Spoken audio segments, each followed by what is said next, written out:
Magandang araw po mga Lods at welcome back po sa channel. So dito po sa likod, makikita niyo po ang solar panel natin na nakabrand sa Solar Homes. So pag-uusapan natin ngayon mga Lods kung paano magwa-wiring ng solar panel patungo sa charge controller. So kailangan gumamit po tayo ng PV wire. Pero sa akin po, kasi wala namang PV wire dito sa amin sa Iligan City, sa Mindanao.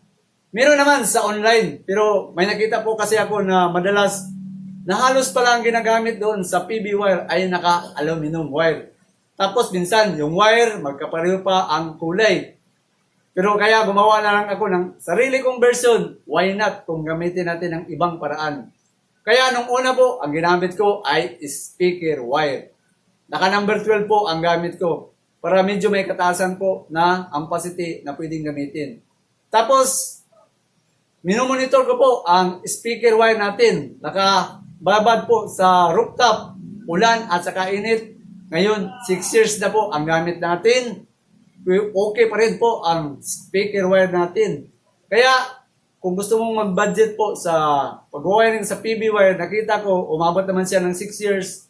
Tapos yung wire, buo pa rin sa taas. So, nakakatipid po kayo sa speaker wire. Pero dapat, naka number 12 po para medyo may kataasan sa ampacity na 20 ampere. So, dito po ngayon sa solar homes natin na idadagdag na naman natin sa rooftop natin. Ibang wire po ang gagamitin ko ngayon. Ang wire na Royal cord po ang gagamitin natin. So, mas gusto ko dito sa Royal cord kasi mas dumuble po ang insulation protection. Nakita ko, mas patibay po ang Royal cord. Tapos, siyempre, ang gamit sa mga Royal cord ay naka-pure copper wire. So, ito, ibang alternative o version na po. Depende na po sa inyo kung gusto nyo yung original na PV wire. Pero nakita ko, kung gusto mong gumamit ng PV wire, mas maganda po mga Lods. Bago po kayo bumili ng PV wire, tingnan yung maigi po ang laman sa loob ng insulation sa PV wire na pure copper wire. Pero mostly po na nakita ko, naka-aluminum lang mga Lods. Baba ang ampacity at mga resistance sa mga aluminum wire. Mas maganda po kung naka-pure copper wire ang gamit. So ngayon, kita natin sa mga ka-Lods natin yung basic, ang pag-wiring po dito sa solar panel gamit ang Royal cord. Siyempre, kailangan mong gumamit ng ito po ang tinatawag na MC4 connectors. So mga Lods, ito na po ang sinasabi natin na Royal cord po ang gagamitin natin para sa solar panel na solar home. So dito po, pakita ko sa harapan sa camera natin. So ito po ang MC4 connectors. So kailangan gamitan natin itong sa baba ng MC4 connectors para madugtong po natin doon ang koneksyon. So pakita ko muna sa inyo itong gamit natin na Royal cord. Ito po, gumamit na po ako ng Royal cord sa taas sa solar panel natin. Kasi nga hanggang 200 watts lang ang kayang ipadala sa atin sa Shopee at saka sa Lazada. So kaya medyo marami po ang solar panel natin na magagamit. So gumamit na po ako ng Royal cord doon sa taas. Ang gamit ko doon, naka 400 watts series connection. So kayang-kaya naman kasi nga naka-series connection po. So ito ngayon, naisip ko, balik na lang ako, mas matibay ito kung gagamit tayo ng dito sa Royal cord. So itong ginamit ko ngayon, alternative ito mga Lods. Kasi nga, hindi nga PV wire ang gamit natin. Although, pwede rin gamitin kung gusto nating isali sa solar panel. So ang kagandahan dito ngayon sa nagamit ko is naka-double insulation po ang isang Royal cord. Kadalasan isang insulation lang. Pero ito, mayroong insulation dito, mayroong pang isa. Tapos, mayroon pa rin dito. So, parang 3 insulation po ang protection natin. So, minsan, ang iba, nakita ko, ganito lang ang nakalatag, nakadikit ang wire. Tapos, sa PV wire, yung ibang PV wire, nakapareho po ang kulay sa wire. Kaya, baka mahirapan kang mag-distinguish kapag nasa rooftop ka na, lalo na kung matagal na at nag-trouble, malilito ka, kailangan maggamit ka ng multitester. Pero itong sa akin, yun ang palagi kong tinitingnan na dapat madali kong ma-distinguish. Katulad nito, standard natin na itong black ang negative. Yung white naman natin, yun ang magiging positive natin. Sa paglalagay po ng MC4 connectors. So ito, nakita ko mas pinatibay natin sa gamit. Pero ito, nakagamit na po ako ng Royal cord sa taas. Okay pa rin, maganda ang pa rin. Yung wire na ginamit natin mga lods. Tapos, ang size wire, makita nyo dito ay naka 3.5 mm squared. So, kapareho lang sa number 12 na EWG na wire. So, ngayon, idagdag natin. Bago natin ito itapping dyan sa solar panel natin mga lods, idagdag natin kung naka number 12 ang gamit mo sa wire, ilang solar panel ang pwedeng gamitin. So yun, dagdag idea sa mga kasular natin, sa mga baguhan na gustong mag-tapping doon sa solar panel tapos patungo doon sa charge controller. So ang solar panel natin is naka 150 watts. So ang solar is naka power. Ang power natin sa solar ay naka 150 watts. Ang gamit. Dahil dalawa po ang solar panel natin. So, papalo po sa dalawa po ito. So, 150, 150. Meron tayong magagamit na 300 watts. So, ang tanong dito, ano yung pwedeng igamit o kung nakaseries o nakaparallel, pwede bang gamitin ang number 12 na wire sa solar panel na naka 300 watts ang gamit?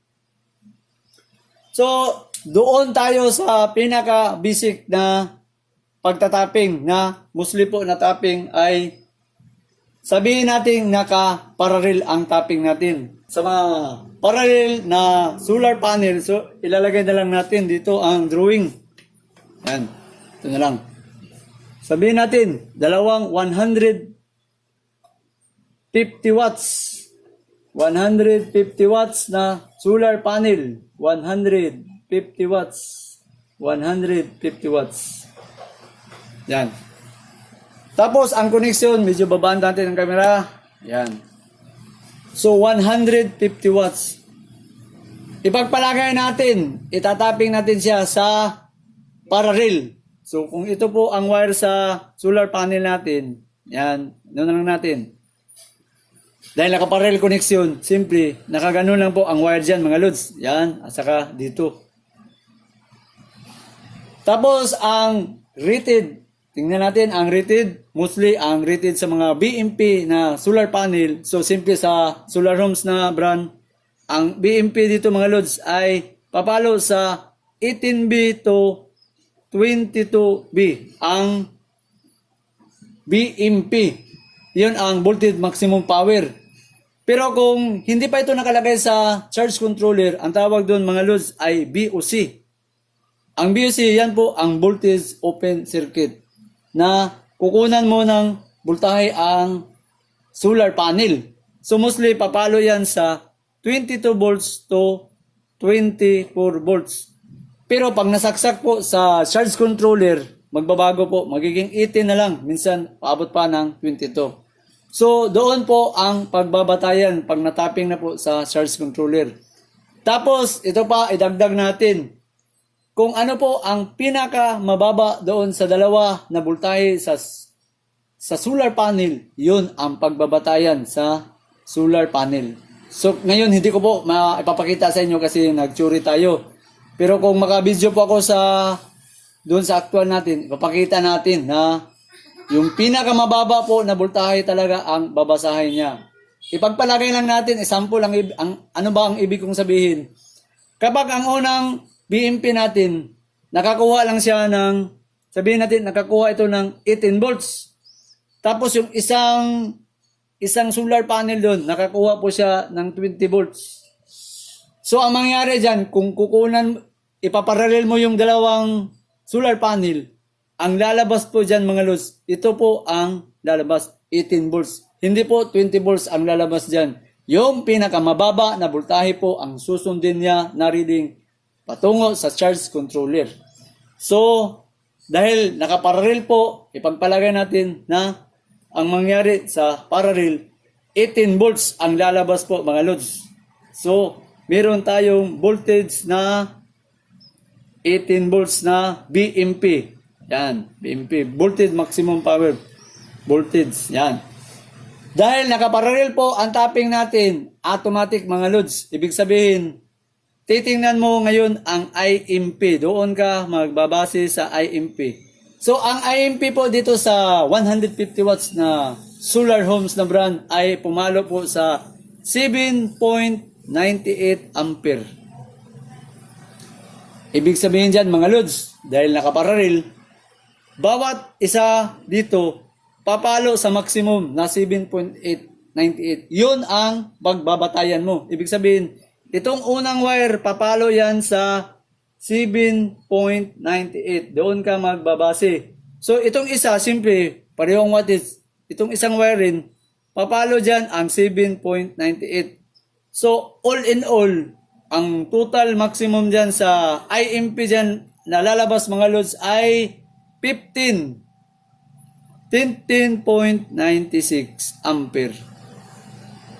So, dito sa 15.96, dito po ang batayan sa maximum current na papasok sa input voltage current doon sa charge controller. So, ibig sabihin, ito ang pagbabatayan mo mga loads. 15 ampere. Kasi nga, dalawang naka-parallel. Bawat isa ay mayroong 7.97. So, yun ang assuming na maximum sa current na papasok. So, 15.98. Pero, ang wire na gamit natin ay number 12. Dito po, sa number 12 na EWG, ang maximum capacity po o ampacity na pwedeng gamitin sa number 12 ay 20 ampere. Yan po ang maximum ampere sa copper wire. Kung aluminum ito, papalo lang sa 15 ampere ang maximum current na kaya sa wire. Pero ito, pure copper wire, 20 ampere po ang pwede mong gamitin sa dito po sa pagwa-wiring. So nakita naman natin na 15.96 po ang maximum. Kung sakaling lalakas po at talaga, ito po ang makukuha na 15 sa input voltage yan mga lods. So isali ko na lang dito, baka malito yung mga baguhan. Kasi kung ito po ang charge controller mo, ito ang charge controller, ECC, solar charge controller, standard po sa mga charge controller. Ito dito po nakalagay ang input. Dito naman nakalagay ang output. So, sa input at saka sa output, minsan magkaiba po talaga ang rated dyan. Pero ang basihan, dito sa output po mga lods. So, dito po sa input, dyan po papalo ang 7.98. Dito po ang basihan. Kaya kung maglalagay ka ng circuit breaker po dito mga lods, ang breaker natin, ito po ang breaker. Tapos sa ilalim, diyan po papasok ang solar panel natin. Solar panel. Tapos dito sa output, ito naman po ang patungo sa, lalagyan pa rin natin ng breaker yan para safety tayo. Ito naman po ang patungo sa battery. Standard yan mga lods. Battery. Ito po para sa mga upgrade na gamit. So, ang pagbabatayan po dito sa input, ito ang pagbabatayan mo, ang naka-parallel connection. So, ibig sabihin, 15.96 ang maximum na papasok kung malakas talaga ang sikat ng araw. So, ibig sabihin niya mga lods, pasok po ang 20 ampere na wire na gamit natin kasi 15.96. So, ang pag-compute po sa breaker natin dito, isali na natin ang pinaka-basic mga lods. So, wala kang gagawin itong 15.96. Ita-times mo lang po mga lods sa 125% o continuous load current mga lods. Ang labas dito, yon ang pagbabatayan natin sa paggamit po ng circuit breaker. Kukuha muna ako ng calculator. So, ang ibig natin sabihin ay 15.96 times natin sa continuous load na times 125%. So, 19.95 po ang pwede natin gamitin na breaker. So, wala namang 19 na breaker. So, pasok po ang 20 ampere na breaker. So, ibig sabihin doon, ito, mga lods, 20 ampere po ang gagamitin mo dito na circuit breaker, mga lods, sa input. Tapos, naka number 12 dito, ang gamit natin na wire. Tapos dito, 300 watts. Pasok po, mga lods. Yan po ang wire na number 12. Yan po, nakakoneksyon sa parallel. So ngayon, body proy, paano po, lods, kung gusto ko pang magdagdag ng isa pang 150 watts na solar panel, kaya pa ba dito sa number 12 natin na EWG wire? So ipagpalagay natin. So doon ko na lang sa taas ilagay. Dito natin ilagay. Subukan natin. Kaya pa ba? Sakaling gusto mo pang magdagdag ng solar panel na 150 watts. So papalo po ito ngayon sa 450 watts, mga lods. Ganyan. Ang tapping. Nakaparallel. 3. Ang tanong, kaya pa ba? Di ba ang sabi natin, mag-add po lahat ang current ampere. So ibig sabihin doon, mga lods, ay ito po. Bawat isang solar panel dyan ay mayroong pong, sabi natin ay mayroong pong IMP na 7.98. So 7.98. Siyempre, 3 parallel. Ita-times mo ang 3, ang lalabas po ay 23.94. Patay kang bata ka. Ma-overshoot po ang wire natin. Masusunog po ang wire kasi ang capacity po na kaya is 20 ampere. So, anong mga alternative na pwedeng gawin naman natin dito, body proy? So, mga lods, dito nga paraan, hindi na pwede po ang parallel connection sa 3. Lagpas ka sa 23.94, almost 24 na po ang current na papasok sa wire. Tapos 20 lang ang maximum sa ampacity sa wire natin. Hindi na po pwede ang connection na parallel.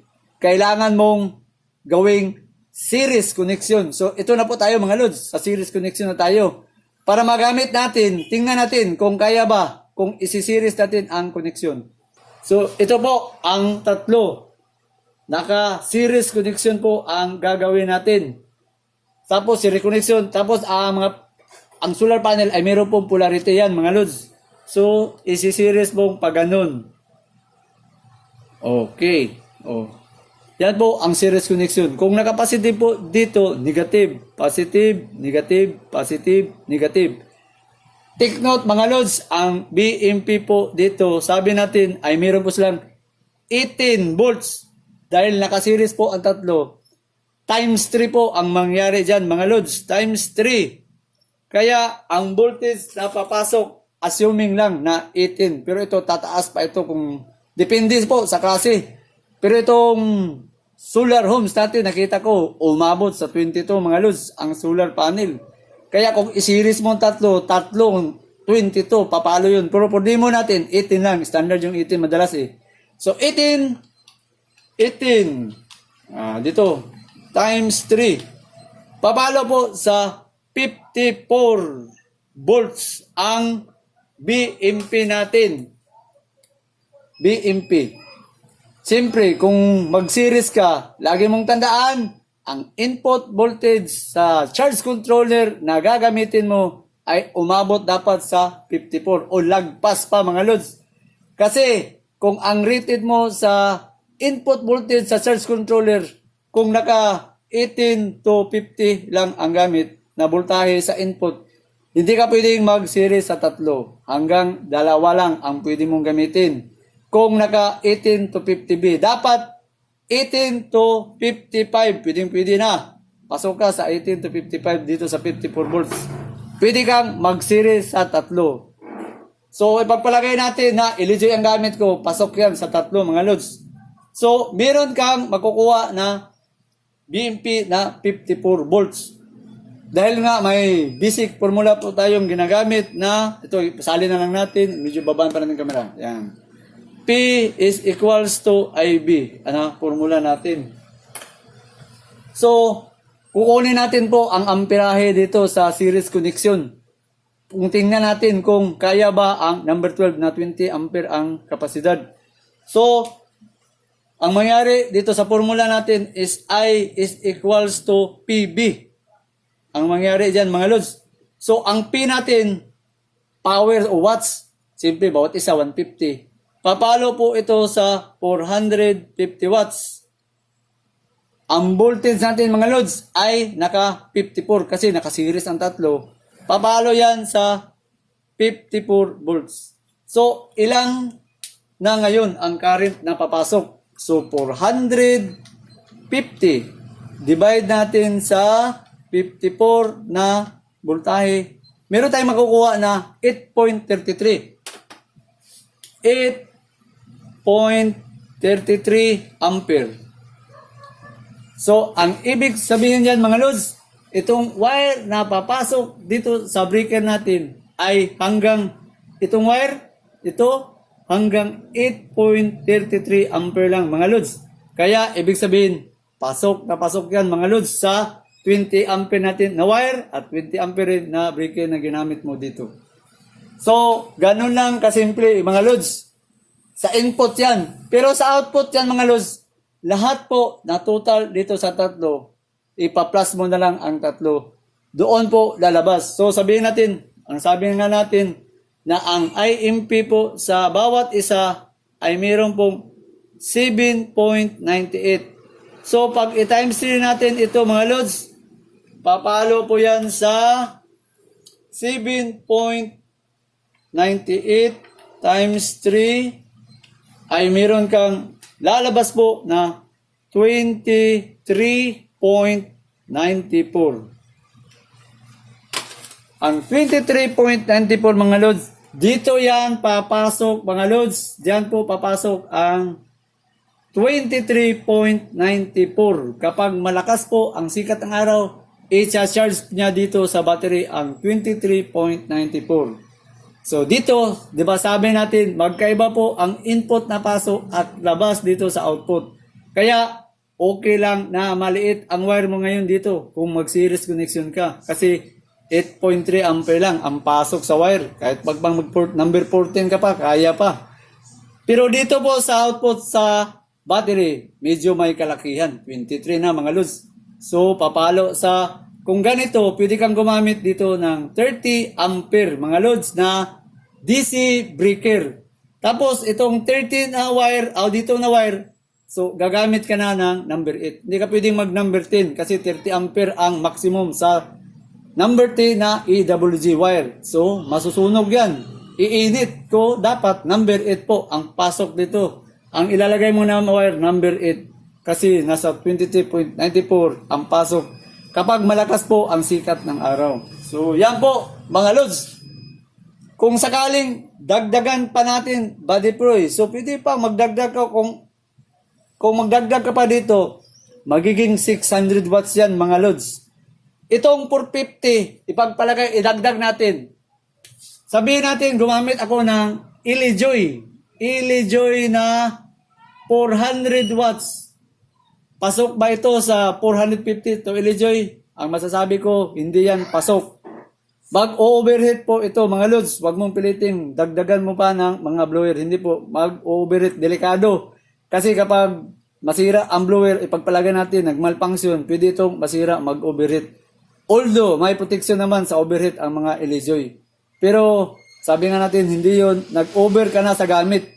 Kung umabot ka sa 450 na ganyan na connection sa solar panel, mas maganda mga lods na mag 600 watts ka na lang sa Ilijoy para safe na safe. Tapos, pwede ka bang magdagdag? Pwede mong dagdagan ng isa. I-series mo ang 4. Kasi ang Ilijoy na nakita ko, nakasubok ako ng 4. Papalo po siya doon sa 90 na voltahe sa input voltage. Pero kung nagdadalawang isip po kayo, pwede kayong magamit ng 2 series, 2 parallel. Pwede rin yun. Okay. So, paglalagay po sa MC4 connectors, paano maglalagay dito? So, ito, importante ito mga lods na dapat may MC4 connectors ka para sakaling magdagdag ka ng solar panel, pwede mong i-series. Pero kung medyo kapos ka sa budget, pwede rin putulin mo na lang at i-direct mo itong tapping. So, mayroon po akong ginawa dati na ganito. Hanggang ngayon, okay naman na pinutol ko na lang ang MC4 connectors kasi wala akong MC4 connectors. Tapos po, balot, excited akong makita kaagad. So, ginawa ko, pinutol ko ang MC4, dinire ko ang wire para magamit ko na lang. Kasi mag-order pa ako, ang tagal pang dumating. So ngayon, pakita natin, for example, ito mga lods, gusto nating lagyan ng MC4 connectors. So makikita mo na dito, ang pula, yun ang positive, negative itong itim. Tapos yung, tingnan mo ang connectors mga lods, hindi naman pwedeng ito ang isaksak mo, hindi naman. So itong isa ang pwede mong isaksak. So pwede nakaganon po. Oh. Ito po ang kaatbang niya, yung sa kabila. So, ito yung gagamitin natin para sa positive. So, nakapula po yan, positive. Ibig sabihin, positive rin ang wire na gagamitin. So, ito po ang gagamitin natin. Ito po ang magiging positive natin na indicator. Itong black isa, yun ang negative. So, ito po ang gagamitin natin. Tapos, ang paglalagay po sa MC4, napakadali lang ilagay mga lods. Bubuksan natin ito at ipasok mong una dito ang connector natin mga lods. Yan. O. Tapos dito sa loob makikita mo na kaagad ang ito. Kailangan tanggalin natin ito. Yan. Tapos dito mo ilalagay ang connection. Ganyan po mga lods. Simple, gagamit ka ng crimping tools na para sa MC4. Pakita ko sa inyo ang crimping tools natin. Ito, mga lods, ang crimping tools na basic na ginagamit. Tapos may mga number yan dito kung naka number 14, number 12, number 10. So, nakita ko, malaki naman ang wire natin. So, pwede lang dito. Dahil kung sobrang liit po na butas, baka maputol po sa sobrang liit. So, dito na lang sa pangatlo. So, ang gagawin natin, paano maglalagay at tapping dito sa crimping tools natin. So, simple lang mga lods, ang crimping tools. Ganyan. Tapos, ilalagay ko siya dito. Yan, makita ba? Yan, okay. Lagay natin. Tapos, crimping tayo ng kunti. Yan. Okay. Yan, kita. Tapos, ilalagay natin ang wire. Wire, ununa natin ang para sa positive. So, isasaksak mo lang dito ang wire. Tapos, crimping tayo. Yan. Crimping. Tingnan mo na natin. Baka maano tayo. Yan. So, ilalagay natin ang wire. Yan, crimping tayo. Okay. Crimping. Okay. Tanggal. So, yan po, mga lods. Yan, makita mo ang pag-crimping natin. So, hindi yan matanggal. Yan. So, gagawin natin, wala tayong gagawin, kundi ipasok ito sa butas. Yan. Pagpasok na dito natin, mga lods, lagi mong tandaan, kapag nasaksak na po ito sa ilalim, hindi mo na kayang tanggal, hindi na ito basta matanggal. Fix na yan talaga, mga lods, pag napasok. Tapos pag napasok ito, may madidinig kang clack o click sa ilalim. Ibig sabihin doon, nakapasok na po ang lock. So, ilalagay mo lang siya dito at ipasok natin. So, i-post natin para mag-click. Okay. Okay, nag-click siya mga lods. So, hindi na po ito basta matanggal mga lods. Kung pipilitin mo itong tanggalin, masisira po sa loob. Kung gusto mo itong tanggalin, hindi na ito basta matanggal mga lods. Fix na po ito talaga. Mahirapan ka na magtanggal kapag nakapasok na po sa ilalim. Tapos ilagay natin ang lock niya dito. So yan. Tapos na po ang isa. So pakita muna natin yung tapping. Isaksak mo lang siya dito. Mga lods. Okay. Nalagay na natin ang isa. Yung isa na naman ang itatapping natin. So yung natira na isa, ito yung sa kabila. Siyempre, ganito yan mga lod. Yan. Yan ang isa. Sanggalin natin. So, naka-black wire po. Kamera mo na taas. Diba? Itim. Ito yung negative. So, dapat yung wire na gagamitin natin dito, itim ang wire na gagamitin natin para ma-indicate natin na yun ang para sa negative. So, ibaba muna natin ang camera. Yan. Tapos, tatanggalin natin ito. So, una mong gagawin, tanggal dito. At ipasok mo sa wire dito. Yan. Pasok mo. Ganyan. Tapos, yung sa loob, ito tanggalin mo muna. Yan. Tapos, i-clip natin dito sa crimping tools natin. So, ang crimping tools, yung sa pangatlo lang natin ilagay. Yan. So, ang crimping tools, nakakalak po yan mga lods. Yan. Yan makita. Oh, yan para makita. Tapos, crimping natin.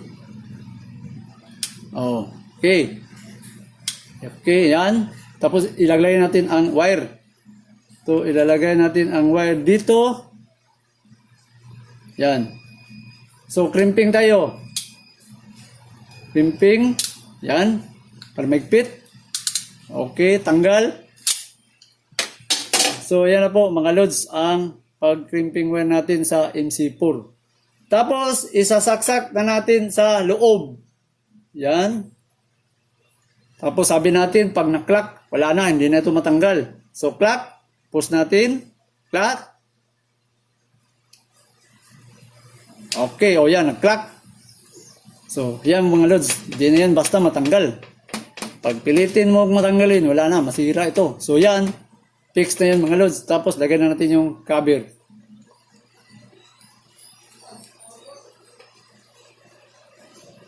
So, mga lods, tapos na po ang MC4 connectors natin. So, ito naman ang taas natin yung camera. Yun ang sa positive. Ito naman ang sa negative. Oh. Sak natin. Okay. Ibig sabihin dyan mga lod, tapos na po ang MC4 connectors natin. Tapos, pwede na natin ito iladlad doon sa rooftop ang wire natin. Magamit na natin itong solar panel. So mga lod, tapos na po ang connection natin. So hanggang sa muli na naman at maraming salamat po sa panonood.